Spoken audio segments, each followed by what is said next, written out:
મારું નામ શ્રેયા છે. મારા લગ્નને અમુક મહિના થયા છે કે મારા પતિ અમુક વિચિત્ર પ્રકારની વૃત્તિ ધરાવે છે. પહેલાં તો મેં કોઈ ખાસ પ્રતિરોધ ન કર્યો, પરંતુ જ્યારે એક વખત તેમણે મને સીધી વાત કહી કે હું તેમના એક મિત્ર સાથે એકવાર વાત કરી લઉં અને તેઓ છુપાઈને જોશે, તો મારો ગુસ્સો ફાટી પડ્યો. મેં ચીસ પાડીને કહ્યું, હું મરતા જઈશ પણ કોઈ બીજાને પોતાને હાથ લગાવવા નહીં દઉં. તેમણે મને ગુસ્સાથી જોયું અને ધીરે કહ્યું, જુઓ છો. તે પછી 2 મહિના સુધી તેમણે ફરી તે વાત ન કરી. અમને એક લગ્નમાં જવાનું હતું. 18 કલાકનો સફર હતો. જવું જલ્દીથી મારા પતિએ રિઝર્વેશન કરાવી લીધું. પહેલી વખત પોતાના પતિ સાથે બહાર જઈ રહી હતી. તેથી મેં ખૂબ મેકઅપ કર્યું.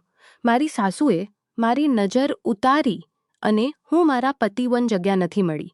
અમુક કમ્પાર્ટમેન્ટ પછી મારી સીટ છે. તેમણે કહ્યું કે ટ્રેનમાં સીટ ચેન્જ કરાવી લેશું. સ્ટેશન પહોંચીને તેમણે કહ્યું કે સારા પૈસા હું તેમને આપી દઉં, ટ્રેનમાં ચોરી થઈ શકે છે. મેં પણ વિચાર્યું કે ઠીક જ બોલે છે અને સારા પૈસા તેમને આપી દીધા. અમે ટ્રેનમાં ચડી ગયા. તેઓ પોતાની સીટ પર બેસી ગયા અને મને એક સીટ પર બેસાડી ગયા. કહેવા લાગ્યા કે જ્યારે ટીટી આવશે ત્યારે સીટ ચેન્જ કરાવી લેશું. 6 કલાક પછી ટીટી આવ્યો. લગભગ 6 કલાક સુધી ટીટી ન આવ્યો. 6 કલાક પછી ટીટી આવ્યો અને મારી પાસે ટિકિટ માંગવા લાગ્યો. મેં સીટ નંબર કે તેઓ મારા પતિ બેઠા છે અને ટિકિટ તેમની પાસે છે. તેઓ કંઈ બોલ્યા વિના બાકીના ટિકિટ જોઈને ચાલ્યા ગયા. લગભગ 20 મિનિટ પછી વાપસ આવ્યા અને મને બહારની તરફ બોલાવ્યા. તેઓ ગેટ પાસે જઈને ઊભા રહ્યા અને હું પણ ત્યાં જઈને ઊભી થઈ. પછી મને કહ્યું, મેડમ, તમારું નામ પૂછ્યું અને લિસ્ટ ચેક કરી. પછી મને કહ્યું, મને તમારા પતિ ક્યાંય મળ્યા નથી. તેમનું નામ જણાવ્યું. મેં તો તેમણે ફરી લિસ્ટ જોઈ અને કહ્યું કે આ નામથી પણ કોઈ આદમી નથી. મેં સીટ નંબર જણાવ્યો તો રેલવેના હવલદારને બોલાવીને તે આદમીને બોલાવવા મોકલ્યા. મારું હૃદય જોરથી ધડકી રહ્યું હતું. જ્યારે તે હવાલદાર સાથે મારા પતિને આવતા જોયા તો જાનમાં જાન આવી. તેમના આવતા જ ટીટીએ પૂછ્યું, એ મિસ્ટર, આની ટિકિટ ક્યાં છે? તેમણે મને જોયું અને કહ્યું, મને શું ખબર, હું આને નથી જાણતો. મને તો કાપો તો લોહી નથી. મને શું ખબર, હું આને નથી જાણતો. ટીટી એ વચ્ચે ટોક્યું અને તેમને પૂછ્યું, તમારું નામ શું છે? તેમણે કહ્યું, સૌરભસિંહ. તેમણે મને કહ્યું, સૌરભસિંહ અને શ્રેયા ઇન્ટરકાસ્ટ મેરેજ છે શું? મેં કહ્યું, આ ખોટું બોલે. ટીટીએ મને પૂછ્યું, તમને ક્યાં જવાનું છે? મેં શહેરનું નામ જણાવ્યું. પછી તેમને પૂછ્યું તો તેમણે કોઈ બીજું નામ જણાવ્યું. ટીટીએ ફરી તેમને પૂછ્યું, કોઈ સબૂત છે તમારી પાસે? તેમણે એ પહેલાં પોતે જોયું અને પછી મને બતાવ્યું. સાચું તો તે વોટર આઈડી કાર્ડ હતું અને તેમના ફોટા સાથે તેમનું નામ સૌરભસિંહ લખેલું હતું. ટીટીએ ફરી પૂછ્યું, મેડમ, તમારી પાસે કોઈ સબૂત છે? મેં થોડી વાર વિચાર્યું. પરસેવાથી માથું ભીનું થઈ ગયું હતું. મેં ધીરે કહ્યું, મારું સામાન તેમના બેગમાં છે. કે શું છે તેમાં? ટીટીએ ફરી હવાલદારને મોકલ્યા અને બેગ મંગાવી લીધી. મેં પોતાની વસ્તુઓ જણાવી તો તે અંદર જોવા લાગ્યા. થોડી વારમાં મેં કહ્યું કે હવે તો યકીન થઈ ગયું તમને. તેમણે પૂરો બેગ મારી સામે પલટી દીધો. મારા તો છૂટી ગયા. બેગમાં ફક્ત મર્દાના સામાન હતા અને કંઈ નહીં. ટીટીએ મને કહ્યું, મેડમ, તમને ફાઇન સાથે ટિકિટ લેવી પડશે. મેં પૂછ્યું, કેટલું? મેડમ, તેમણે જણાવ્યું કે 2000. મેં પોતાનું પર્સ ખોલ્યું તો યાદ આવ્યું કે પૈસા તો પહેલેથી જ લઈ ચૂક્યા છે. મેં ધીરે ઝીઝકતા કહ્યું, પૈસા નથી મારી પાસે. ટીટીએ કહ્યું, ઠીક છે, પછી અગલા સ્ટેશન પર ઉતરી જવું. વિના પૈસાના એક અજાણ્યા શહેરમાં ઉતરવું પણ ઠીક નહોતું. આ તો વધુ ખરાબ સ્થિતિ હોત. મેં ધીરે કહ્યું, મને ઉતરવું નથી. ટીટીએ અવાજ લગાવીને 2 અને હવાલદારને બોલાવી લીધા અને મને કહ્યું, મેડમ, તમને ઉતરવું તો પડશે જ. અચાનક મારા પતિએ ટીટીને કહ્યું, 1 મિનિટ સાઈડ આવો. ટીટી તેમના સાથે અલગ થઈ ગયા. 1 મિનિટ સાઈડ. હવાલદાર દૂર ઊભા હતા પણ હું હતું તેમની વાતો. તેઓ ટીટીને બોલ્યા, જ્યાં જવાની વાત કરી રહી છે તેમાં હજુ 12 કલાક છે. ટીટીએ કહ્યું, બોલ્યા, જ્યાં જવાની વાત કરી રહી છે તેમાં દેખાતું નથી. ટીટી બોલ્યા, શું? તેઓ બોલ્યા, જવાની નથી દેખાતી શું? પૈસા નથી, જવું પણ છે, ઉતરવું પણ નથી. થોડી વાર સુધી ટીટી જોતા રહ્યા તો તેઓ આગળ બોલ્યા, તો ટ્રેનમાં કોઈ જગ્યા હોય તો લઈ ચાલો અને 12 કલાક વાતો કરો. ટીટીએ મને પલટીને ગૌરથી જોયું અને બોલ્યા, ઠીક બોલે છે, પૈસા અને ફાઇન તો આવતા જતા રહે છે. આવું માહોલ મુશ્કેલથી જ મળે છે. ચાલો વાત કરીને જુઓ. આટલી વારમાં મને આ તો સમજ આવી ગઈ કે તેઓ મારી પાસેથી બદલો લેવાની કોશિશ કરી રહ્યા છે. પરિસ્થિતિમાંથી નીકળવાની કોઈ આશા નહોતી દેખાતી. ટીટી વાપસ આવ્યા મારી તરફ અને કહ્યું, ઠીક છે મેડમ, હું અમુક એડજસ્ટમેન્ટ કરું છું, તમે આવો મારી સાથે. હવે ટીટી આગળ હતા અને હું પાછળ ચાલી ગઈ. 2 બોગી પછી એક ડબ્બો આગળ હતું અને બાકી પૂરું સામાન ભરેલું હતું.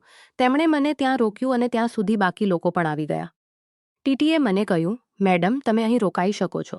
આ હંમેશા ફ્રી રહે છે અને ચાર્જ પણ ઓછો છે. મેં પૂછ્યું, કેટલો ચાર્જ લાગશે? ટીટીએ કહ્યું, હવે તમારી પાસેથી પૈસા થોડા ના લઈશું, તમે અમુક બીજું આપી દેવું. મેં તેમનો હાથ ઝટકી દીધો અને કહ્યું, હું આ નહીં કરી શકું.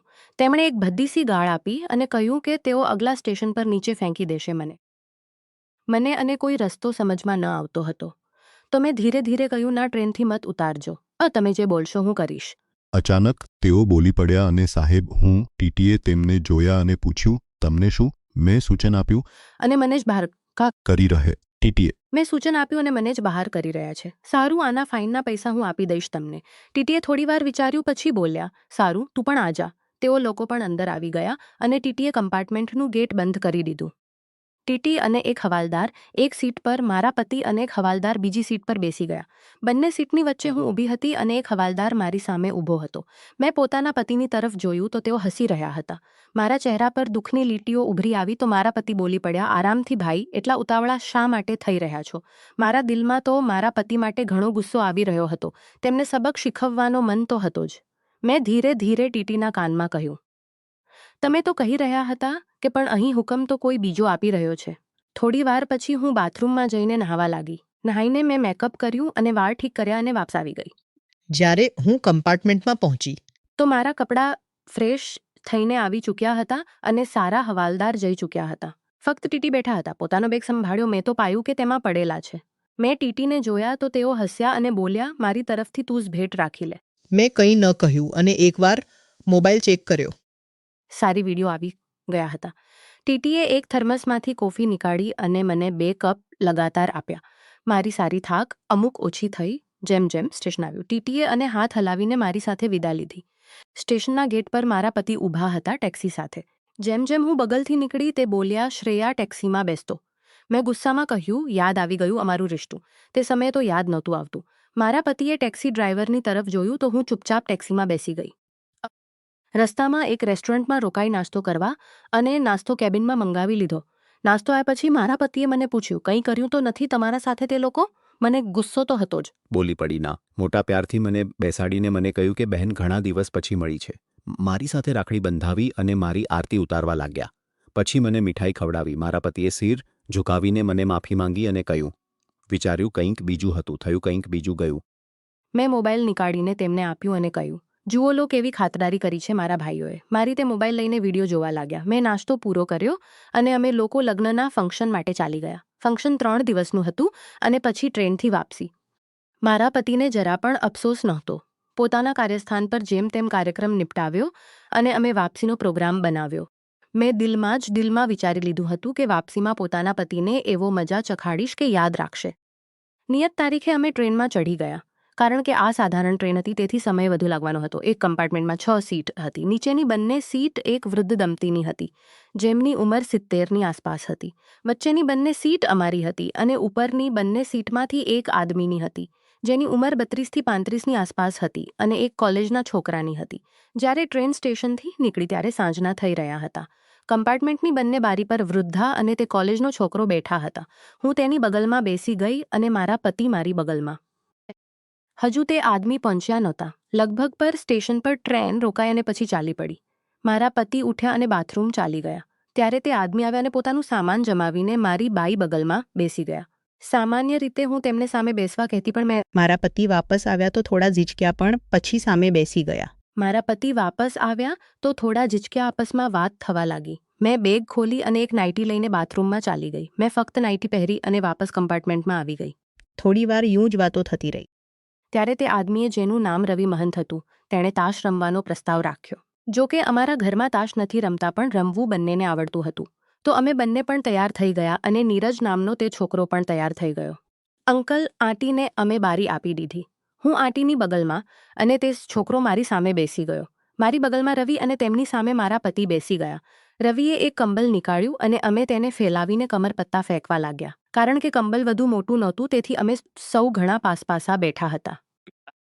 ત્યારે અંકલે કહ્યું, જો રમત પૂરી થઈ ગઈ હોય તો હવે સૂઈ જાઓ થોડું. મેં સમય જોયો બજી રહ્યા હતા. અમે રમત બંધ કરી અને સારી સીટ ખોલીને બેડ બનાવી દીધા. સૌ પોતાના બેડ પર ચાલી ગયા. મારા પતિ પણ પોતાની સીટનો કરવટ લઈને લેટ ગયા. અંકલ અને આંટી જલ્દી જ સૂઈ ગયા પણ રવિની આંખોમાં ઊંઘ નહોતી. તેઓ વારંવાર બાથરૂમ જઈ રહ્યા હતા. સવારે ઠીક બજે બાથરૂમ તરફ ચાલી પડી.